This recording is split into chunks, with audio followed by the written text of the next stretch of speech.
When we talk about the estate, we a lot of times we use the all capital letter name, which means it identifies an estate, or a loss of status, all capital civil liter mortuus, or the government agency, etc. Now, it's interesting that when you look into postal regulations, postal codes internationally, when you write out an address, it's supposed to be written in all capital letters, especially for military activity. Military being admiralty, registration of vessels, the berth, the yellow fringe around the flag, the under occupation, no things. So, you know, military communications is drafted this way. The reference that I use is called the Navy Marine Corps Correspondence Manual. You can Google it. I'll have, there's references to that along with this under the reference material, as well as through other materials. So this is particularly called a 5-paragraph order, which is the style that I use. Pretty much, the font is going to be Courier or Courier New 12 pitch, and the different spaces between the lines, all of these things, they give you a sample of how to write your subject line, how to do your reference line. I used I didn't choose to use this. When you use references, the military correspondence manual shows you that references are identified by A, and then you put 2 spaces here, and then, so it breaks all that down. It's not that difficult. It's something worth looking at. And it's not to say that you have to do this to be the general executor for the estate. How do you send this executor letter communications correspondence? First thing is let's think of what jurisdiction are we giving this notice in, right? So we're talking about the estate, and we're talking about the executor, the general executor. We're talking about that military jurisdiction. We're talking about that maritime admiralty jurisdiction under occupation with the yellow fringe around the flag, executive officer branch of government. That's that military jurisdiction. So this is why I chose to use military correspondence, because I worked in a military adjutant office, which that's what we did. That's what I did. Exactly this right here. So I chose that because just using this syntax invokes certain policy and procedure within itself, such as requiring the postmaster, which is also an officer. That's not the postmaster general. There's a difference. The postmaster is just an employee of the United States Postal Service, but they also have an officer, or they have a ranking structure. They do. They absolutely. They have a ranking structure in a government, because they're a government worker, as a matter of fact. So they do have a chain of command, and your postmaster will fall under the postmaster general. So when you use the via line in a military correspondence letter, and the person in the via is in the same activity as the person in the to line, that via line has to make an endorsement within 30 days and it has to make an endorsement within 30 days and forward that communications to the person in the to line. Whether the endorsement is for or against the action that's being taken, or whether it's neutral or no comment, is a duty and a responsibility. Now, the thing is, these things I'm telling you, they may or may not know that. You know what I'm saying? I know that. You know that. You have to be able to push and make things happen as that fourth arm of government, the interaction of the people with the government. This is under your administrative procedure stuff.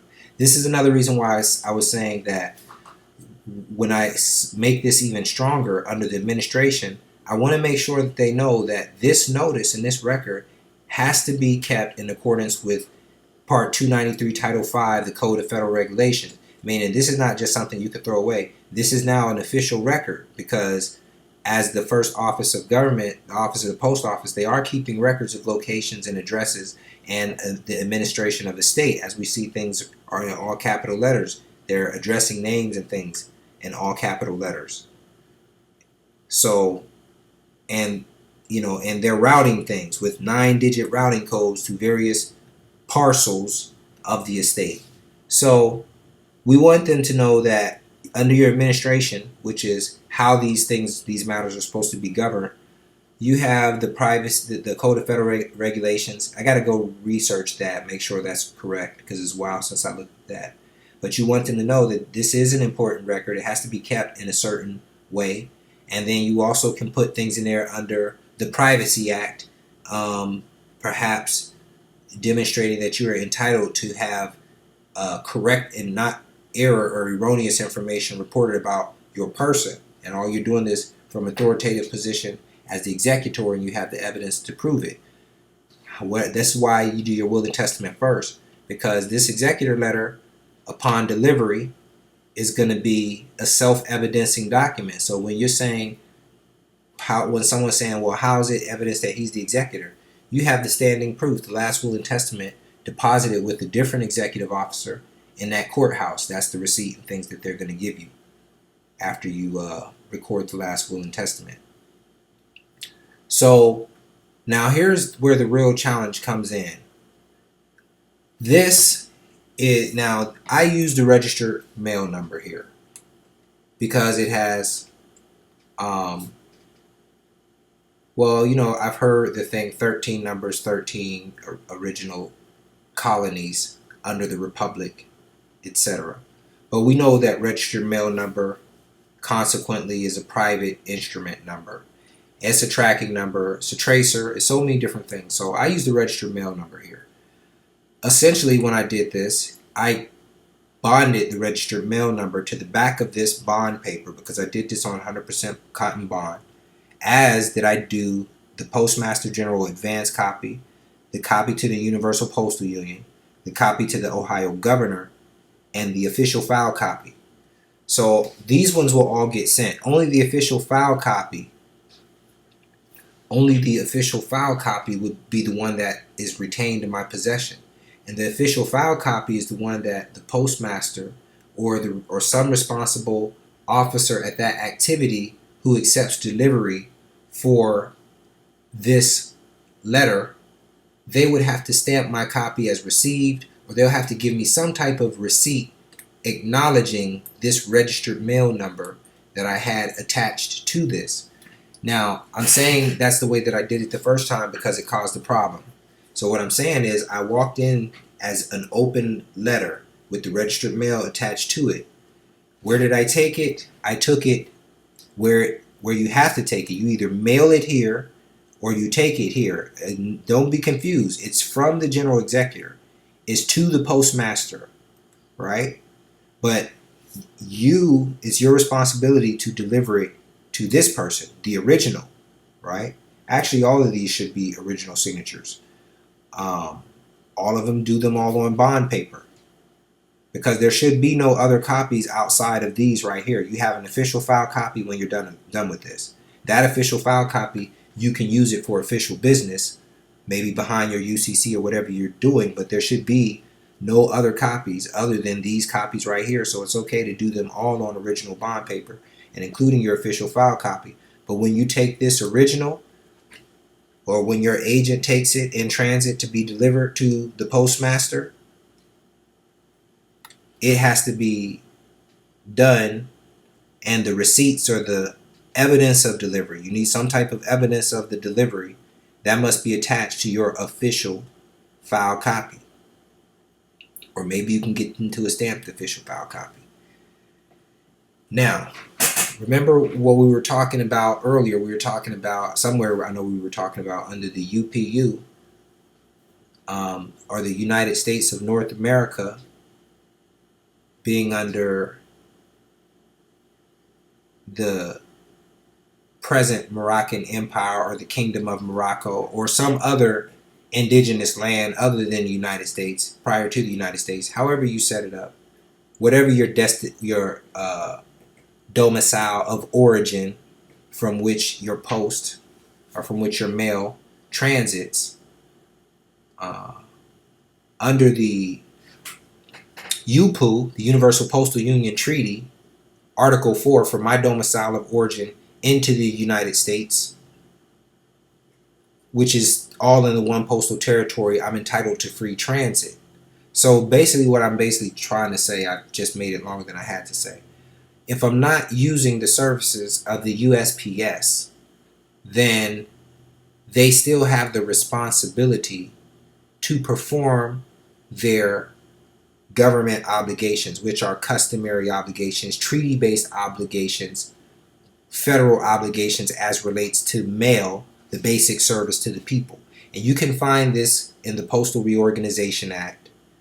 You can find this by reading the Universal Postal Union. You really should go on the website thctrust.org, click the link that deals with the post office stuff, and I could have a lot of information that breaks this down. So what I'm saying is, for this particular, you don't want to really use any services. You want to find out where your local postmaster is, and you want to deliver this at the post office where the postmaster is. Now you have to be careful. There is retail postal offices. The majority of them that you see are retail offices. They do not have that responsibility. They are only businesses, franchises within the district. They're only doing commercial business. They are not exercising government functions. So there's certain things that you may be entitled to under the treaty that you're not going to be able to exercise at these retail locations. I found that you have to look and research where the postmaster is. The postmaster being that executive officer, military position. You find out where the postmaster is.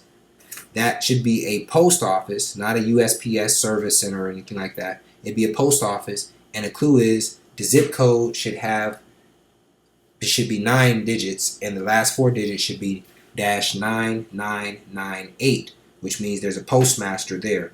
So this is where I would deliver the. This is where I would have the agent bring this letter in transit and have it delivered here and receive a copy, and I wouldn't use any of their services. You can't use any of their services because they're going to try to bill you, and if they try to bill you, they're going to if they try to bill you, they're going to charge you for USPS services, and they're going to expect you to pay in a debt-based currency, confirming that you are indeed bankrupt, and there can be no commercial relationship like that associated with your executor letter. So this is why I'm saying you are entitled to free transit under the UPU treaty. So this is where you have to learn how to enforce, because whether you send this tax per queue, registered mail, or whether you just walk it in and get them to accept delivery and stamp your copy, you need to get evidence of delivery for this executor letter, and you cannot pay for it under commercial means because your estate is not bankrupt and you are exempt from using the debt-based fiat money, and you're not using any services of the postal system. You're just using federal government services, giving notice of the change of the mailing location for the John Alex Doe. This is official business. If Social Security or greetings. So here we are again. Here's a example of the executor letter. And again, this will change because this says notice of change of location for the John Alex Doe, notice of cancellation, and it should say of address for the John Alex Doe. So, but anyways, you see this is pretty much how I did it. Once again, as always, I'm signing through the stamp, making myself the postmaster general of this estate, and the Peace and Friendship Treaty A22, dealing with the nationality, or like the CMA filing, I think Article 2, Section 2, right, of the Zodiac Constitution deals with the nationality of the people. So you have the nationality of the people who the treaty applies to, and you're bringing this under the one territory of the UPU that binds all the territories together by international treaties and the postal treaty. So this signing through this stamp is important. You don't have to necessarily use this stamp. That's some of the reason why I chose this stamp. But it's canceled, making me the postmaster for this estate. We're using the military address because really this is the same way you address the activity in military or executive correspondence is the same way that you will address an envelope. Basically, it's the same way. They tell you in the International Mail Manual and other executive letter communications for postal regulations, they tell you that this is supposed to be written in all caps. So I also learned in the process that there's such a thing called open letter mail and international transit mail. You can look in the administrative support manual for more references on that. Some of the information you can find on thctrust.org under the postal stuff. But anyways, I realized that this type of letter, you can walk it in to the postmaster at the delivery location because it's open letter mail and it doesn't necessarily have to be recorded. And you can have them sign for it. And you don't have to use services for that because you're entitled to free transit. And this is international mail based off of the domicile of origin and the destination address. But this is official correspondence because it's military, it's executive notice, and it's notice as deals with records under the Privacy Act and other things. So this is official communications that you're doing as the executor for the estate. And so therefore you do not pay for this. You do not pay for this. It's not commercial business, and this will mess up. You know, everything that the executor is doing for the estate is business, official business, and is tax exempt based off of the monetary policy. So don't let anyone sucker you into paying to have this notice delivered.